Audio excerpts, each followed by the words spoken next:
Nung Lunes nga, no? Nung Lunes, eto nga po, bigyan niyo ho ako dito ng buwelo kasi may babalikan tayo at meron ho tayo mga informasyon din po na idinagdag para nga po sa kabatiran po ninyong lahat. At syempre, at the end of the day, ito ho'y pinauubayan natin sa ating mga policy makers, baby girl. Ha? And we respect that. At the end of the day, hindi po naman tayo ang magdedesisyon dito. Tayo lang po mag-aambag-ambagan para pondohan ito. You know what I'm saying? Tayong hong lahat ang mag-aambag-ambagan kung ano po magiging desisyon nila. Whether to retain the existing or to create a new one. Noong nga pong Monday ay akin pong ipinaliwanag sa inyo yung papel ng National Disaster Risk Reduction and Management Council. Sa gitna nga po ng mga panukala na magbuo ng Department of Disaster Resilience o DDR. Nang dahil nga po sa mungkahi ng ilan na hindi po nakapakinig sa ating pong programa nung Lunes kasi nga po pista opisyal at dahil na rin po sa muling pag-push ng mga nagpapanukala ng DDR, hayaan niyo pong muling ipaliwanag na inyong lingkod ang isyong ito. Taon-taon nga po, mga 20 bagyo ang tumatama sa ating bansa. At ang pinaka-malalakas pong bagyo na ay tumatama sa tinaguriang bear months.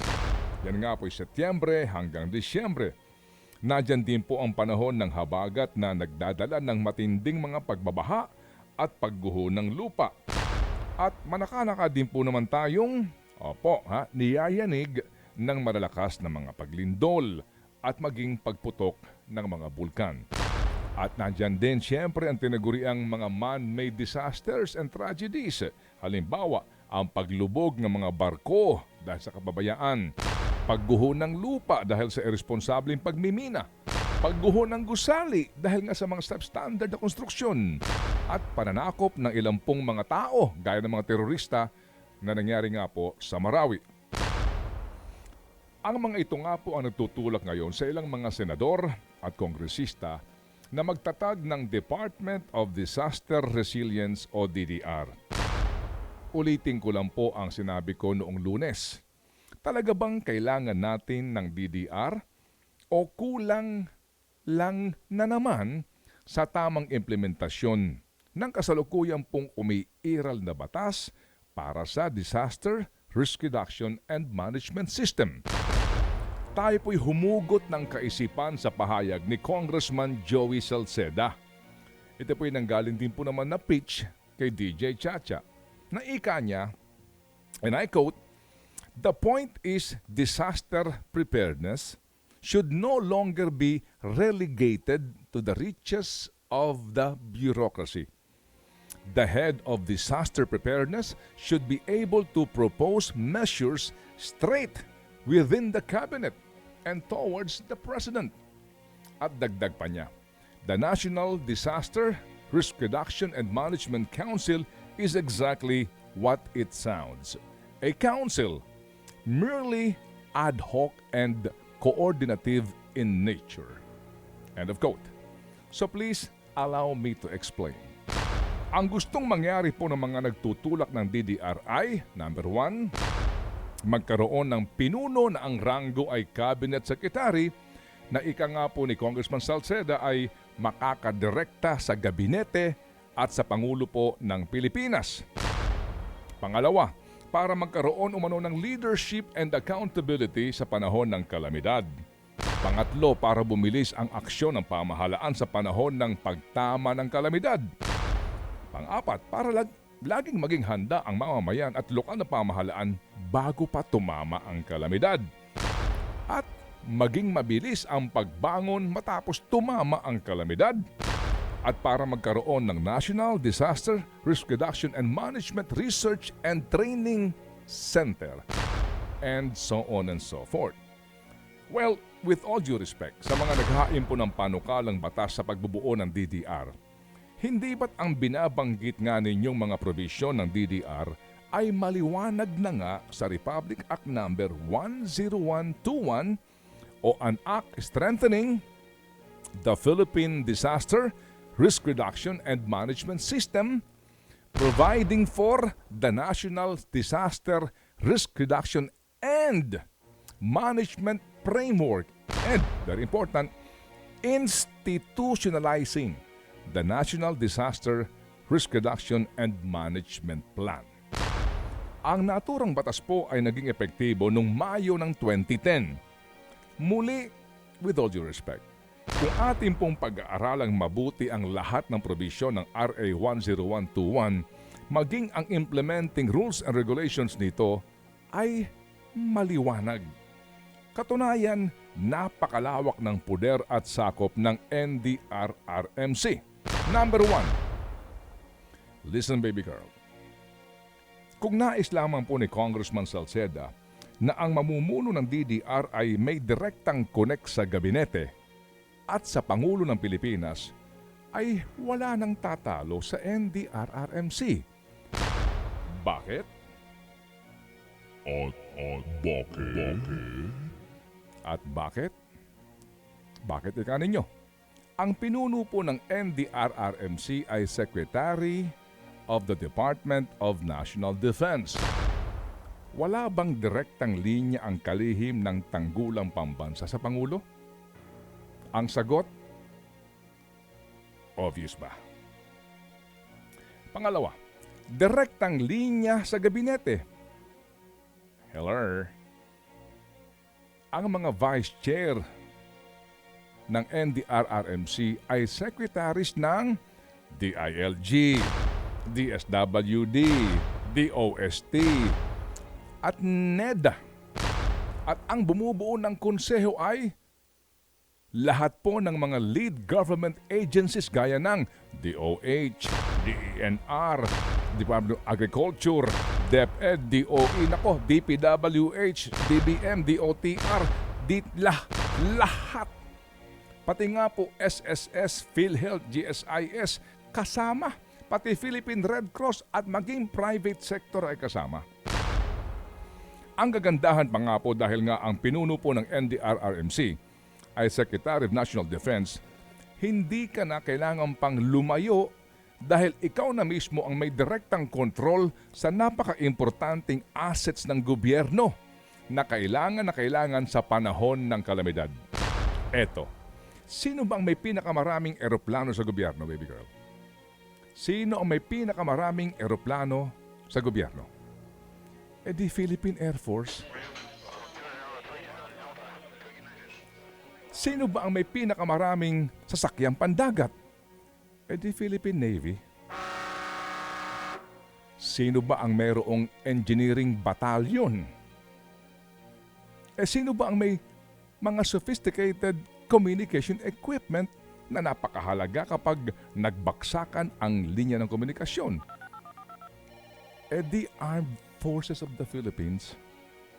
Under the chain of command, sino ba ang direct superior ng Chief of Staff of the Armed Forces? The Secretary of National Defense.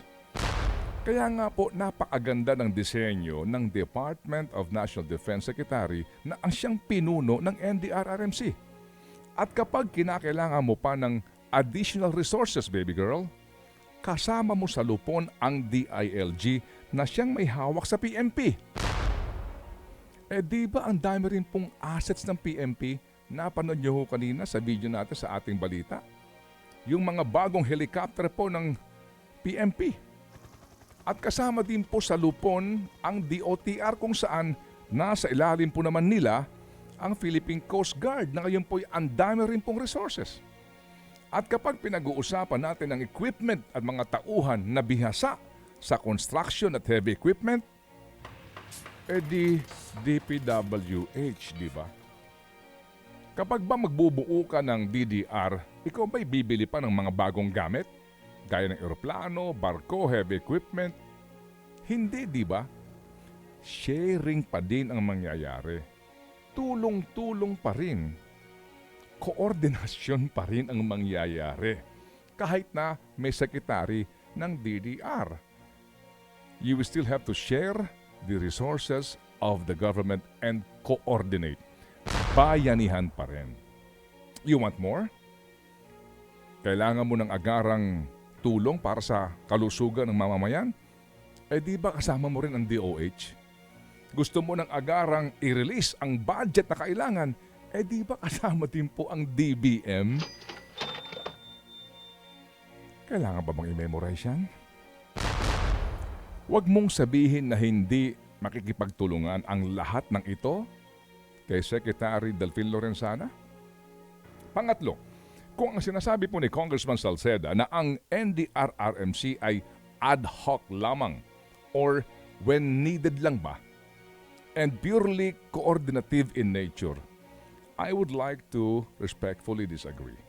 Dahil maliwanag po sa RA 10121 na iminamando ang pagtatatag ng regional, provincial, city, municipal, and barangay disaster risk reduction and management council, maging Metro Manila Disaster Risk Reduction and Management Council.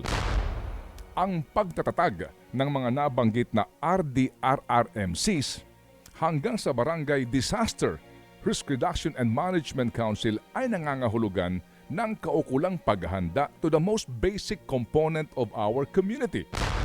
Kaya nga di ba maging ang barangay ay mayroong calamity fund? Lalo na ang munisipyo, ang lungsod at ang probinsya.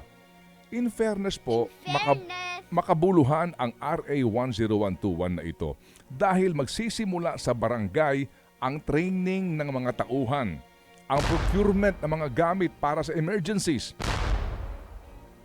at maging paghahanda ng lahat para nga sa mga sakuna. At magtutulong-tulong na ang bayan, lungsod at probinsya at saka papasok ang national sa panahon na hindi na po kakayanin pa ng lokal ang sitwasyon. Hindi lang po ito simpleng ad hoc o coordination.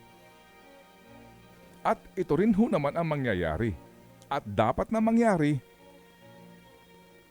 sa lahat ng pagkakataon sa panahon ng pagsubok dala ng sakuna. Tulungan at bayanihan. Pang-apat, pati nga po lahat ng qualification ng mga lokal na mga Disaster Risk Reduction and Management Council chairpersons at mga miyembro ay klaro, maging ang kanilang responsibilidad, tungkulin at pananagutan. Panglima, maging ang papel ng Office of Civil Defense o OCD ay maliwanag din. Klaro ang mandato ng OCD at responsibilidad ng OCD Administrator pati ng kanyang tauhan. Nakapaloob din sa NDRRMC law ang pagkakaroon ng Integration of Disaster Risk Reduction Education nito sa school curricula at maging sangguniang kabataan. Mandatory ang training for the public sector employees. Tanong, yun lang po. Ito ba'y naipapatupad? Pang-pito, pati ang pagkakaroon ng National Disaster Risk Reduction Training Institute ay klarong isinasaad sa batas. Pangwalo, ultimong paano pangangalagaan ang pangangalap at distribution ng relief goods ay naandun din. At ang sinasabing pananagutan ng mga magkukulang at magkakamali sa pagtupad ng kanilang tungkulin sa panahon ng sakuna ay may karampatang kaparusahan na kinabibilangan ng 500,000 pisong multa at pagkakakulong ng 12 taon. Hindi ho ba klaro? Hindi po natin iaalis ang karapatan ninuman na magpanukala. Ngunit maganda rin po ang suhestyon na kung maaari lamang ay pag-isipang mabuti kung talaga bang kailangan pa ng separate Department of Disaster Resilience para ho ipatupad ang mga binanggit kong mga programa. O kailangan lang talaga ng mahigpit, sinsero at totoong pagpapatupad ng kasalukuyang RA 10121. May saysay po ang sinasabi ni Senator Ping Lacson, and I quote again, "It is relatively easy to pass a law creating new departments. But would it be feasible? And will there be proper funding for it?" The DBM says at least 1.5 billion pesos is needed to set up the department. That does not yet include salaries, capital outlay like office facilities, furniture, vehicles, MOOE, or maintenance and other operating expenses, etc. etc. Ayun nga daw Department of Information and Communications Technology, DICT, ay humihingi sa DBM ng 18 billion pesos para sa National Broadband Program. Yung pagbibigay po ng libreng Wi-Fi. Na kailangan ngayon ng ating bansa ay binigyan lamang ng 900 million pesos. Nang dahil pa rin po sa kawalan ng pera. Kung ating pong susundin ang panukala sa Senado at Kamara na magtatag nga ng DDR, maghihiram po ng isang cabinet secretary, 4 na undersecretaries, 4 na assistant secretaries, at ilang pang bureau directors. Ulit, ang salary grade po ng isang cabinet secretary ay 31, katumbas ng 262,000 plus pesos kada buwan. Yung undersecretary ay salary grade 30, ang katumbas 180,000 pesos more or less a month. Yung pang-ASEC, yung pang mga direktor. Paano pa yung full complement staff? Opisina, furniture, office, lahat na po, etc. etc. Ngayon, baka lang hindi nyo alam, and we say thank you kay Starly Elgin Collins sa kanya rin pong maganda at mahusay pong research. Ngayon, ang NDRRMC at Office of Civil Defense ay nasa Campo Aguinaldo ang office. At kung sinasabi po ni Congressman Salcedo na ad hoc at coordinative body lamang ang NDRRMC, sir, we are spending for 2020 4,298,846,000 pesos para sa MOOE pa lamang ng NDRRMC. At umaabot sa 11.7 billion pesos ang kanilang capital outlay at calamity fund. Siguro marahil po ang pinakamainam again with all due respect, sa mga nagtutulak po ng DDR na gamitin ang kanilang oversight function at busisiin ang performance. Sabi ko nga kahapon, efficiency ng mga nagpapatakbo sa NDRRMC. Maybe we just have to change some people, not create a new department. Sa kasalukuyan po ay merong executive director ang NDRRMC at ito ang undersecretary level ngayon sa NDRRMC. Siya ang tumatayong legman ng chairperson po ng NDRRMC. Perhaps Congress can evaluate his performance. Maybe our honorable members of Congress will just have to exercise more prudently and with passion their oversight function. Or perhaps do much more analysis and research.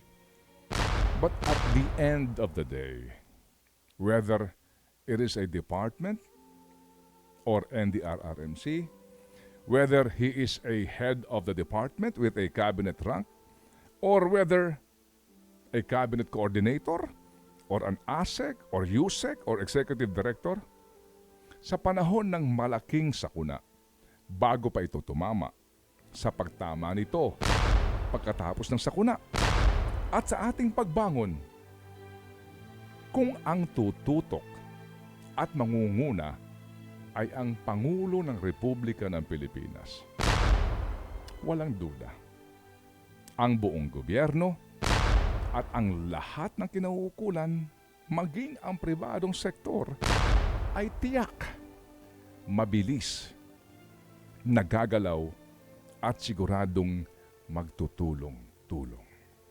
Whether sino pa ho o ano pang tawag mo sa opisinang ito. Basta ang ulo ang kumikilos ng masinsinan, definitely lahat ay magbabayanihan. Do you agree? Think about it.